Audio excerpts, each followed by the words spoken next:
आज हम देखेंगे कार्डियक रिहैबिलिटेशन कि अगर किसी पेशेंट का हार्ट ट्रांसप्लांट हुआ है या हार्ट फेलियर है, वाल्व रिप्लेसमेंट हुई है, तो उसके बाद हम लोग किस तरह से उसकी रिहैबिलिटेशन कर सकते हैं। इसमें हमारे पास 5 फेजेस हैं: inpatient cardiac rehabilitation, outpatient cardiac rehabilitation, special consideration, maintenance of program और अडेप्टिव चेंजेस। तो हम इसको वन बाय वन देखते हैं। First of all, cardiac rehabilitation में हमारे पास क्या है कि एरोबिक ट्रेनिंग है इन एडिशन टू प्रिवेंशन और risk factor modification after myocardial infarction, coronary artery bypass surgery, heart failure, heart transplant, valve replacement या रिवैस्कुलराइजेशन। अगर किसी की कोई भी सर्जरी हुई है तो उसके बाद हम लोग एरोबिक ट्रेनिंग किस तरह से स्टार्ट करवा सकते हैं। तो फर्स्ट ऑफ ऑल हमारे पास है इन पेशेंट कार्डियक रिहैबिलिटेशन, जो कि विद इन हॉस्पिटल 3 और 5 डेज़ में स्टार्ट की जाती है। इनिशिएट करना है हम लोगों ने रिस्क फैक्टर एजुकेशन की और फ्यूचर मॉडिफिकेशन के बारे में उसको बताना है, पेशेंट को गाइड करना है। इनिशिएट करना है सेल्फ केयर एक्टिविटीज़ को after 1 to 3 days post event, कि वो अपने खुद काम करे, बैठे, खड़ा हो। प्रोवाइड करना है orthostatic challenge with in 3 to 5 days post event. उसके बाद सुपरवाइज़ करना है उसकी एम्बुलेशन को with the help of ECG, कि उसके कार्डियक रिदम में कोई चेंजेस तो नहीं आ रहे, कोई एंजाइना का तो चांस नहीं है। और फिर मैनुअल मोनीटर करना है उसका वीनस रिटर्न, हार्ट रेट और ब्लड प्रेशर। इंटेंसिटी जो है वो 1 to 2 मेटाबॉलिक इक्विवेलेंट से 3 to 4 MET तक जाएगा। प्रोग्रेस करना है इसको अगर वो पेशेंट टॉलरेट कर रहा है। अगर तो उसको पेन स्टार्ट हो रही है तो हमने इसको फिर नहीं स्टार्ट करना, इसको आगे से नहीं प्रोग्रेस करना। फिर प्रिपेयर करना है पेशेंट को for continued rehabilitation in home. Then हमारे पास देखते हैं आउट पेशेंट कार्डियक रिहैबिलिटेशन। इसमें क्या है, इनिशिएट करना है इसको विद इन 1 to 3 वीक्स, जो कि लास्ट करेगी अप टू 36 सेशंस। इसमें मोनीटर करना है हम लोगों ने इसका heart rate, rhythm, blood pressure और ventilation with the help of device telemetry. Increase करना है पर्सन कैपेसिटी को, अडेप्टिव कार्डियोवैस्कुलर और मस्कुलर अडेप्टेशंस को इंक्रीज़ करना है। उसके बाद एक्सचेंज कार्डियक फंक्शंस इन्हेंस करना है उसके कार्डियक फंक्शंस को। उसके बाद डिले करना है एंजाइना और एसटी सेगमेंट चेंजेस को with the help of metabolic changes जो है उसको फेवरेबली प्रोड्यूस करना है। रिलीफ करना है एंजाइटी और डिप्रेशन को, और प्रोग्रेस करना है उसकी इंडिपेंडेंट एक्सरसाइज प्रोग्राम पे।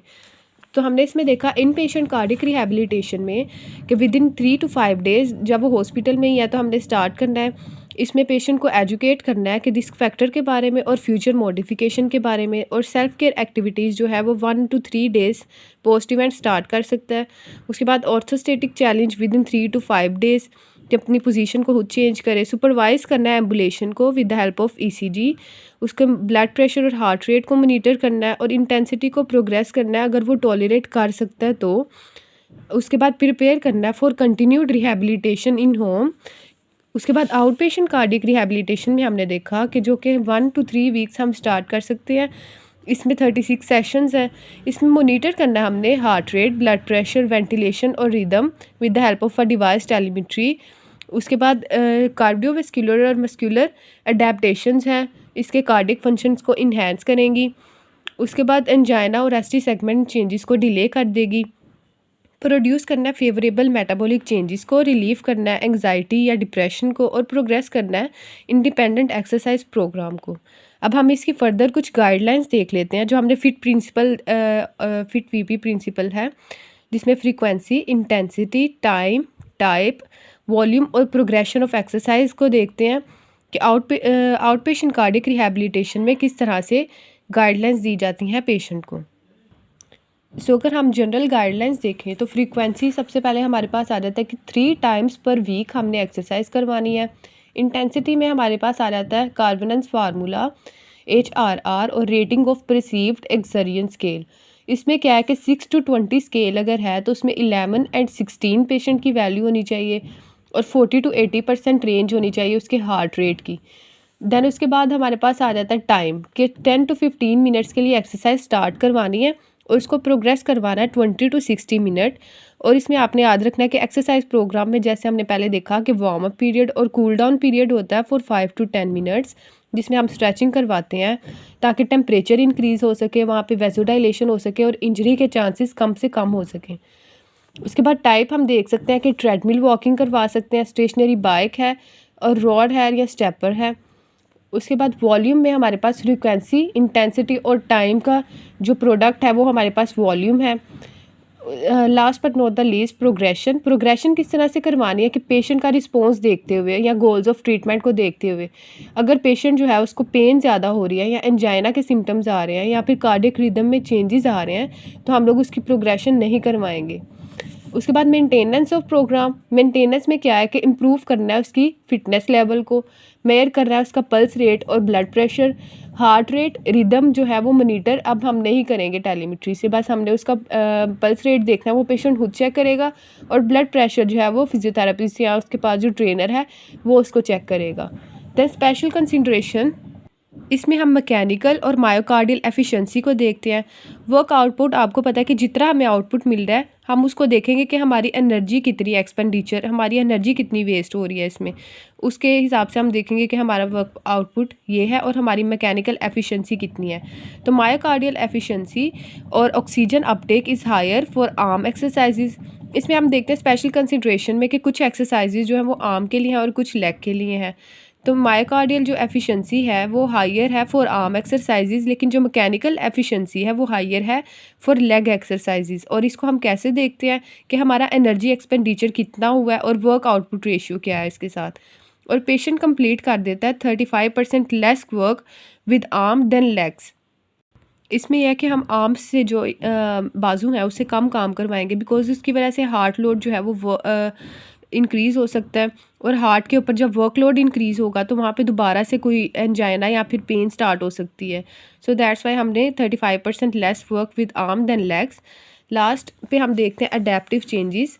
अडेप्टिव चेंजेस में क्या है हमारे पास कि अगर हम लोग कार्डियक रिहैबिलिटेशन स्टार्ट करवा रहे हैं इन पेशेंट और आउट पेशेंट, तो हमारे पास क्या चेंजेस देखने को मिलती हैं with the help of this exercises. तो सबसे पहले स्ट्रोक वॉल्यूम इंक्रीज़ होगा, एरोबिक कैपेसिटी इंक्रीज़ होगी, टॉलरेंस इंक्रीज़ होगा पेशेंट का कि वो पेन को टॉलरेट कर सके बिकॉज ऑफ वर्कलोड जो है वो डिक्रीज़ हो रहा है। मायोकार्डियल सप्लाई जो है वो वहाँ पे इंक्रीज़ होगी, डिमांड जो है वो कम होगी, तो वर्कलोड भी बेसिकली वो कम हो जाएगा और हार्ट रेट जो है वो डिक्रीज़ होगा अडेप्टिव चेंजेस में। सो आज हमने देखी कार्डियक रिहैबिलिटेशन। इसमें हमने देखा इन पेशेंट और आउट पेशेंट फेजेस। उसके बाद हमने देखा कि आउट पेशेंट फेज़ में जब वो हॉस्पिटल से घर आ जाता है तो उसकी 36 सेशंस हैं, जिसमें हम लोग फ्रीक्वेंसी जो है 3 टाइम्स पर वीक, इंटेंसिटी जो है वो हम कार्बोनेंस फार्मूला और रेटिंग ऑफ परसीव्ड एक्सजेशन से देखते हैं। उसके बाद टाइम और टाइप में हम देखें तो 10 to 15 मिनट्स के लिए सबसे पहले स्टार्ट करना है, फिर प्रोग्रेस करना है उसको 20 to 60 मिनट के लिए या 1 आवर के लिए, और उसमें 5 to 10 मिनट्स जो है वो वार्म अप और कूल डाउन पीरियड का होगा, जिसकी वजह से वेजोडाइलेशन होगी, टेम्परेचर इंक्रीज़ होगा और एफिशिएंटली जो है मसल जो है अपनी एक्सरसाइज परफॉर्म कर सकेगा। टाइप में हमने देखा ट्रेडमिल वॉकिंग है, रोअर है, स्टेपर है और बाइक है। वॉल्यूम में फ्रीक्वेंसी, इंटेंसिटी और टाइम का जो प्रोडक्ट है वो हमारे पास वॉल्यूम और प्रोग्रेशन डिपेंड करती है पेशेंट के रिस्पॉन्स पे या गोल्स ट्रीटमेंट के क्या है। उसके बाद हमने मेंटेनेंस देखा कि हम एक्सरसाइज तो कर ली, एरोबिक कैपेसिटी उसकी इंक्रीज़ हो रही है, लेकिन हमने उसको मेंटेन भी करके रखना है और मेजर करना है उसका time to time pulse rate और ब्लड प्रेशर। लेकिन जो टेलीमेट्री हम लोगों ने यूज़ कर रहे थे आउट पेशेंट में, वो अब हम लोग हार्ट रेट और रिदम को मेजर नहीं करेंगे। देन हमारे पास आ जाता है स्पेशल कंसिडरेशन में कि मायोकार्डियल एफिशिएंसी जो है वो आर्म एक्सरसाइजेज को इम्प्रूव करती हैं और मैकेनिकल एफिशिएंसी जो है वो हायर फॉर लेग एक्सरसाइजेज। और पेशेंट जो है वो 35% लेस काम करता है with arm than with legs, because इसकी वजह से वर्कलोड जो है हार्ट पे इंक्रीज़ हो सकता है, और डिमांड जब इंक्रीज़ होगी तो उसके बाद एंजाइना के सिम्टम्स देखने को मिल सकते हैं। अडेप्टिव चेंजेस देखें कि किस तरह से stroke volume, aerobic capacity, tolerance patient की पेन के लिए या एंजाइना के लिए, और मायोकार्डियल सप्लाई जो है वो इंक्रीज़ हो रही है और डिमांड कम हो रही है और हार्ट रेट जो है वो कम हो जाएगा कार्डियक रिहैबिलिटेशन से, जिसकी वजह से पेशेंट जो है वो जल्दी हील करेगा। That's all for today. If you have any query then you can ask me, because ये जो है टॉपिक बहुत इंपॉर्टेंट टॉपिक है according to paper point of view. तो आपको अगर कोई भी क्वेश्चन हो आप इससे रिलेटेड मुझसे पूछ सकते हैं। Thank you.